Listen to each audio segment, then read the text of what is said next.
De passage, moi, je vais vous dire, mon grand-père, Oui. El Agui Seydou, il était le secrétaire général du PDCI du département. Wow. Dit que son petit-fils Viens. vient avec un autre parti pour faire tomber le parti de son grand-père. Wow. Ben, allez-y comprendre quelque Ouais. chose. Mais comme j'étais déterminé et engagé, donc du coup, j'ai cru en moi, parce que je croyais à un homme, Oui. Alassane Ouattara, Oui. Qui avait une vision très claire. qui, sa vision, on ne peut pas vraiment... Il n'y avait pas de doute sur sa vision. Oui. Donc je me suis battu, à Sandégué même, je parcourais tous les villages à moto, avec un ami, Abou Diabaté, qui est là aujourd'hui. Il est encore là, que je salue de passage. Et donc, vraiment, c'était très difficile. C'était très, très, très difficile, ça, je peux vous le dire. C'était à moto, soit à vélo. Les gens disaient, mais lui, là, il n'a rien compris. Il compte sur quoi? Ah, tu viens faire de la politique, tu es à moto, tu es à vélo, Ouais. hein, en tapette. Ah, vraiment, ces politiciens-là, on ne sait pas où ils vont. C'était une manière aussi à vous de... Le PDCI, RDA, vous allez venir nous terrasser ici, dans le Barbo, à Sandégué. Mais Abou, sois sérieux. J'ai dit, bon, vos critiques vont me servir à devenir ce que j'envisage être plus tard. Vos critiques vont me pousser à donner le département à Alassane Ouattara pour transformer ce département en un paradis, si Dieu le veut. Et c'est ce qui a été fait depuis 2000? Depuis 2010, après les présidentielles, j'avoue que j'ai gagné les élections législatives. On était 11 candidats. Wow. J'étais le plus jeune d'ailleurs de là-bas, mais j'avoue que il y avait près de 3000 points d'écart entre moi et celui qui suivait. Donc ça veut dire quoi? Qu'on a travaillé, les parents ont compris le sens de notre lutte, ils nous ont fait confiance, ils l'ont exprimé par ce vote. Donc déjà cette reconnaissance du départ, de la mandature 2011-2016, vraiment était la bienvenue. Ouais, on sait aussi que Sandégué, c'est un grand département qu'on appelle communément le département, le Baribo. Oui. Quand vous veniez, le département avait un visage. Et jusqu'à aujourd'hui, quand vous regardez, qu'est-ce qui a changé? Beaucoup, beaucoup, beaucoup. Alors là, tout a changé. Okay. D'abord, quand je venais, un jour, je vais vous annoncer, je vais vous citer une petite anecdote. Oui. Je partais à Yamoussoukro en congé, des vacances, je crois, très jeune, en 1994-95, par là. La Komoué, quand la marée est haute, ça peut faire 3 mois, personne ne traverse. Personne ne traverse. Les ignames, la production vivrière qu'on a, qui doit traverser par là à Boaké, tout pourri. Puisque c'est de ça que les parents vivent. À Yangouisso, parce que c'est de ça que les parents vivent. Et un jour, on a pu traverser difficilement.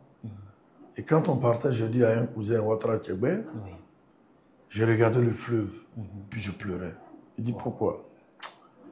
Je dis, non, grand frère, je crois que mon engagement aux côtés d'Alassane Ouattara, vous devrez m'aider. Il dit, comment? Je dis, mais dans la région, dans le département, on n'a pas de ministre. On n'a pas de haute personnalité politique. Si nous-mêmes, on ne nous bat pas, si on ne se bat pas pour être ces personnalités demain, ça va être difficile pour nous. Parce que faire un pont, c'est des milliards. Et il faut avoir lutté avec quelqu'un qui va être reconnaissant pour faire ça pour vous. Justement. Même les routes et l'électricité. Il m'a dit, oui, ta lutte est vraiment... moi, j'avoue que j'adhère, je te félicite, je t'encourage, mais nous, vraiment, on est PDCI. J'ai dit, bon, mais moi, je sais que la politique dans laquelle je me suis engagé avec le président Alassane Ouattara va faire sortir ce département-là de l'ornière. Il ne croyait pas. Aujourd'hui, il se souvient. Souvent, il le dit à paix à son âme. Souvent, il le dit, avant, il le disait à ma mère. Il dit, non, ton fils, au départ, j'étais là.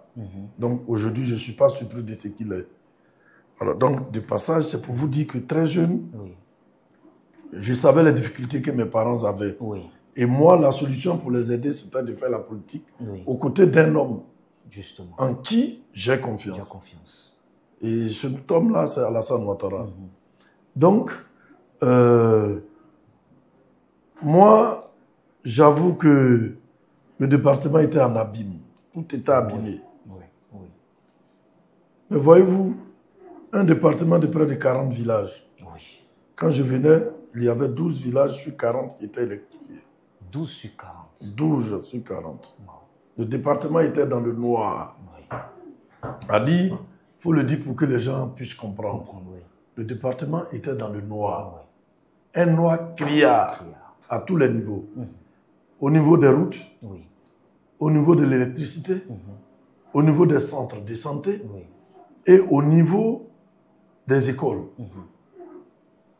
Tout était HS.